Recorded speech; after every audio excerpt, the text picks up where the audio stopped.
nefesim, yanımda kalbim tir-tiresin. Bir gün olmaram demesin, varlığı dünyamı bezesin. O benim güneşim, o benim yıldızımdı, ben onun yarı. Seninle yol uzundu, ömrümün ilk baharı. Ben senin hayatın olum, sen benim ol kanadım. O benim alın yazım, o benim başımın tacı.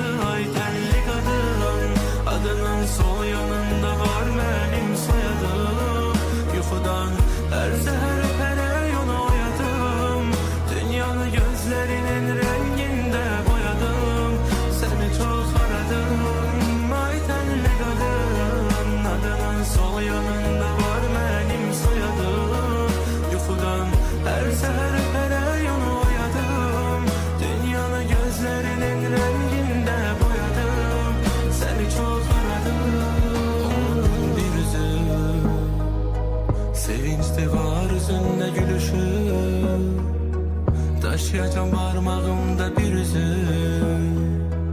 Deniz olan gözlerinde koy yüzüm, parlayan göğüzüm. Bil ki kalbetime dattım o gün şerbetime. Seni ilk gördüğümde değer kattın servetime. Sen emin o hekimsen ki derman oldun dertlerime.